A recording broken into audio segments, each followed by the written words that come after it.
start the presentation quickly. Please let me know if my slides are visible. Clear. Perfect. Okay, thank you so much. So, micronutrients in diabetes, although micronutrients so far we have been seeing in terms of malnutrition, like why micronutrients are there, and then we were focusing on the specific deficiency diseases. But the micronutrients, to understand its role play in the field of the diabetes, there is a lot more, and we just need to look deeper into the field of the diabetes. We all know about the basic biochemical cycles that takes place inside our body. I'm not changing the slides, I'm just giving a brief intro about it. So we know that how important the glycolysis is. Like we have studied about the glycolysis, gluconeogenesis, glycogenolysis, and everywhere we have seen that there are the enzymes which were taking part, and there were certain coenzymes and cofactors also. Those cofactors are basically the minerals, and the coenzymes are basically the vitamins. You talk about magnesium, it is the first cofactor needed in the first breakdown of the glucose. So you can very well understand that how important the micronutrients is. In absence of them, yes, lot of our metabolic cycles will not get cascaded, will not, the reactions will not be catalyzed by the enzymes, and obviously various of the metabolic syndromes will do take place. So this is the nutshell of the entire presentation. However, I will deep into it. So the presence of micronutrient deficiencies, or the term the hidden hunger, actually means that although my plate is not deficient of the calories, but my plate is definitely lacking the important micronutrients. Especially if I talk about the iron, zinc, iodine, and vitamin A, they're the most frequent limiting micronutrients in our diet, which very often occur as a result of consuming energy dense, however very nutrient poor diet. In India, if we see, the plates that we have are almost same. You go to any region, it is more of the carbohydrate dominant diet. But if we really see from the nutritional perspective, the how many people they are actually eating green vegetables and fruits. For the vegetarian also, focus is more into the pulses and the proteins. But how many of us are actually into eating green vegetables and fruits? It is still a big question. Also, hidden hunger may occur due to the various of the gastrointestinal disorders which are associated with disturbed motility and absorption, with the rise in the stress and anxiety. IBS, although it's not a disease but it's a symptom, but it has become so common that it is actually affecting the absorption of the nutrients, and as a result, yes, the nutrient absorption, the micronutrient absorptions are taking a backseat, resulting in the hidden hunger.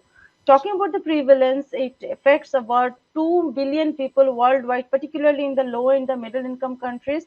And if you really consider the children below the 5 years of age, one third of the children in low and middle income countries do suffer from vitamin A deficiency, and 18% of children do suffer from iron deficiency anemia. And 30% of people worldwide they suffer from insufficient iodine intake, and 17% from inadequate zinc intake. This zinc is very very important micronutrient which has got a very strong association with the diabetes, which I'm going to discuss in my upcoming slide. But this hidden hunger, talking about it, remains a global challenge. So, while looking into the Sustainable Development Goals, the main goal was to zero the hunger. Although the hunger ratio could be down little bit, but still, if we see the data from 2016 for the children who were under 5, 33% were stunted, 25.5% were underweight, and 9% are wasted. Here, I would like to mention about the Barker's hypothesis. What is the adult origin of the disease? Barker has very beautifully explained the adult origin of disease. It is the if there is the intrauterine growth retardation, or if the child was born with a low birth weight. So in that case, their phenotype is considered, or their genetic mechanism gets changed in such a way so that the body's anabolism increases in terms of reserving the fat. It starts storing the fat, and the storage form of energy is your triglyceride, because body try to understand that okay, this person is not going to get energy, and I have to supply the body with the energy in the near future. Then what to do? I have to reserve it. So the body's anabolism, it gets triggered, and that is the adult origin of disease, because it starts with the obesity. Even if the child is born with a low birth weight baby, but over the period of time, as the child is progressing towards their adolescent and all, they start gaining the weight. because that is how their metabolism got designed even when they were in their fetal stage. Talking about the global hunger index, so we can see from this graph as presented in the year 2020 that Western countries are at very low risk, and few of the countries in the Northern America, they are not at all included or designated for the global hunger thing. But alarming rate is there in Africa. We all know the moment we talk about the image of the Africa, it is that malnutrition or the malnourished faces of the children that comes up. Even India is at no low risk; it is also at serious condition. So this is how it actually shows that what is the possibility of getting diabetes or the other metabolic diseases in near future, and due to this hunger, because their metabolism is getting affected. So, what is the relationship between this hidden hunger and diabetes? Well, from the endocrine perspective, the micronutrient deficiencies are very, very important and they needs to be addressed. As a clinical dietitian, I myself, we are should not be restricting the preparation of the diet chart in just in terms of the macronutrients, but we should be equally emphasizing more on the micronutrients. We need to see that if there are certain deficiencies of the neurotropic vitamins or not, because the neurotropic vitamin deficiencies can also lead to the nutritional neuropathy, which can overlap with the symptoms of the diabetes, leading to the diabetic food. There are various micronutrients that are involved in the carbohydrate and glucose metabolism. We talk about thiamine, vitamin B1. It works as TPP in the coenzyme, which takes part in the Krebs cycle. You talk about your niacin, that is vitamin B3. It works as NAD in the as a coenzyme, that is nicotinamide adenine dinucleotide, and it takes part in the glycolysis and even in your gluconeogenesis in Krebs cycle. You talk about riboflavin, that is vitamin B2. It works as a coenzyme as FAD, that is flavin adenine dinucleotide, that also takes part in the Krebs cycle. And Krebs cycle is a very important intermediary metabolic pathway, which is actually involving the proteins, fats, carbohydrates, everything is getting amalgamated there. And there, these nutrients are playing an immense role. So apart from the vitamins, even the minerals, talking about the calcium and vitamin D is also been associated with the development of the diabetes. I will show you how, but let me tell you, even if there is deficiency of the calcium and vitamin D, then which is very important for the muscle and the bone health also, and their deficiencies are associated with sarcopenia. Sarcopenia itself is a condition which triggers the inflammatory systems of our body. The inflammatory cytokines, pro-inflammatory cytokines, all these things gets released as a result. And when there would be inflammation, we know that diabetes itself is an inflammatory disease. So that is how also the minerals and the micronutrients are playing an immense role in diabetes. So one of the major problem in individuals with diabetes is that the trace metal and the water soluble vitamins are often lost with the urine the moment there is hyperglycemia or glycosuria because of the osmotic pressure. We know that in the osmotic gradient, what happens? There is a flow of the solvent from higher concentration to the lower. So whenever there is hyperglycemia, the urination it increases, and with that urination, lot of the B vitamins they get washed off. There are various studies that have reported actually the beneficial effects of the chromium also in glucose and in lipid metabolism. And on the other hand, even the ascorbic acid, B vitamins, vitamin D may also lower in individuals with diabetes, whereas even vitamin A and E has also been reported to be normal or increased. So there are various other things, and one single vitamin identification is not going to give you the entire picture. We need to go for the multiple vitamin assay. And American Diabetes Association in the backdated in the year 2012, although it's very old, but then only they emphasized more on the RD and DRI of the micronutrients in terms of the diabetes. So a diabetic condition without any pancreas damage or without any lack of insulin production or without any error in the true insulin reception, is it possible? And yes, the answer is yes. It is known as tropical diabetes, which is often characterized by insulin resistance, hyperglycemia, or failure of the beta cells in the pancreas.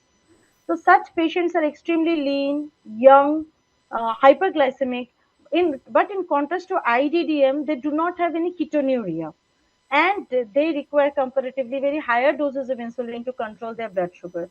The deficiencies of the major antioxidant micronutrients like vitamin A, E, selenium, zinc, along with the undernutrition associated with calories, proteins, and fats, has been found to be contributing synergistically towards the development of this condition.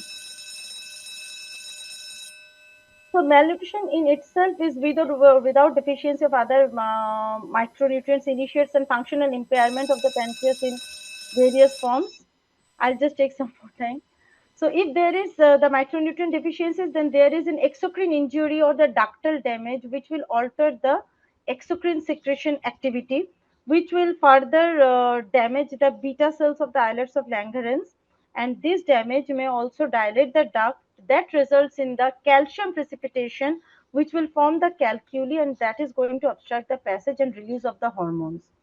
So Indian plate, dominant in carbohydrate, makes it nutritionally unbalanced and is a major cause of the hidden hunger and diabetes.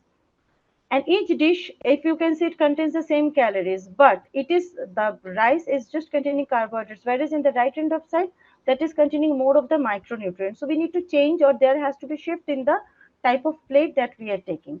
Talking about the vitamin A's, various studies have showed that the diabetic patients have relatively low level of retinol and RBP in blood and higher RBP retinol ratio. So it can be used as a biochemical marker that our increased RBP4 will lead to reduced glucose uptake by skeletal muscle cells, and hence there would be higher production of glucose in the liver.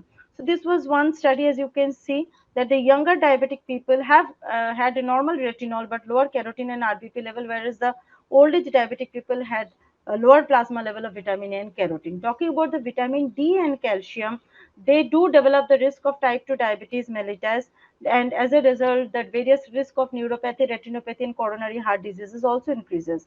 Hypocalcemia is a condition that actually reduces insulin secretion because when there is increased calcium absorption, they stimulate the beta cell endopeptidase activation, and thus beta cells secrete insulin. So obviously, if there would be low calcium, this beta cell endopeptidase activation will get hindered. Talking about the vitamin C and E in diabetes mellitus, in case of hyperglycemia, oxidative stress in lipid peroxidation is very high. And with that, there is a higher requirement of vitamin E and vitamin C. Inversely, vitamin C is inversely correlated with diabetes. So low vitamin C promotes higher HbA1c, high fasting and postprandial blood glucose, oxidative stress. So these things are seen. Also, vitamin K has been found to be, the low intake of vitamin K has been found to be inducing high risk for developing diabetes. One a follow-up program of 1 year program has found that higher intake of vitamin K showed lower plasma level of ghrelin, then glucose-dependent insulinotropic peptide, GLP-1, IL-6, leptin, TNF, bisphatin, means the inflammation were also going down, even the hunger hormone was also going down. So the intake of the food or the repeated hunger was much better controlled with the supplementation of vitamin K. Talking about the vitamin B complex, so combined supplementation of thiamine and pyridoxine has been found to be associated with reduced DNA glycation in leukocytes and retinal edema in diabetic patients with non-proliferative retinopathy. Talking about the thiamine, I have already mentioned you that how thiamine takes part in the carbohydrate metabolism. And the patients who are newly diagnosed with diabetes, they very often show a low level of pyridoxal 5-phosphate, which is the active form of vitamin B6. So vitamin B6 supplementation is also needed. Folic acid and vitamin B12 is very important as they helps in the conversion of the homocysteine. So in absence of these or in deficiency of this, there is a condition called hyperhomocysteinemia, which further triggers the peripheral neuropathy in type 2 diabetes mellitus. So in type 2 Doctor, diabetes we have to wrap up, Bijoya. We are running late. Yes, yes, I'm just going to get over. It is just at the end. So this folic acid and vitamin B12 supplementation should be given in diabetic patient to delay the progression of the peripheral neuropathy. Also, the fasting blood glucose and everything will go down. And zinc, if there is a diabetes affects the zinc homeostasis, and if there is deficiency of zinc, your autoimmune cells, autoimmunity will develop, which is going to attack the beta cells. And once the beta cells are destroyed, so either it is not producing enough insulin, or that there is a genetic polymorphism leading to the development of type 2 diabetes. And magnesium is also, I already described you, and also it takes part as a or it helps in the formation of the insulin receptor, tyrosine kinase insulin receptors. In absence of deficiency, or in deficiency of magnesium, this insulin receptor will not produce, and hence the insulin activity will get reduced. Chromium, I already explained you in the beginning. So it also helps in the insulin binding and in receptor numbers. And iron, it is with the diabetes people, the transferrin levels are increased with high C reactive protein. So there are lot more strategies that are needed to combat the hidden hunger, food fortification, biofortification, and education regarding the kitchen garden. But the limitations are associated with cultural belief, feeding practices, which can only be treated or can be prevented by having a good diabetes education, and that is why this initiative of day is of great importance. So, well, this is even the microbiota should be taken care of, because that can actually help you to absorb the micronutrients. So, well, thank you. That was all about the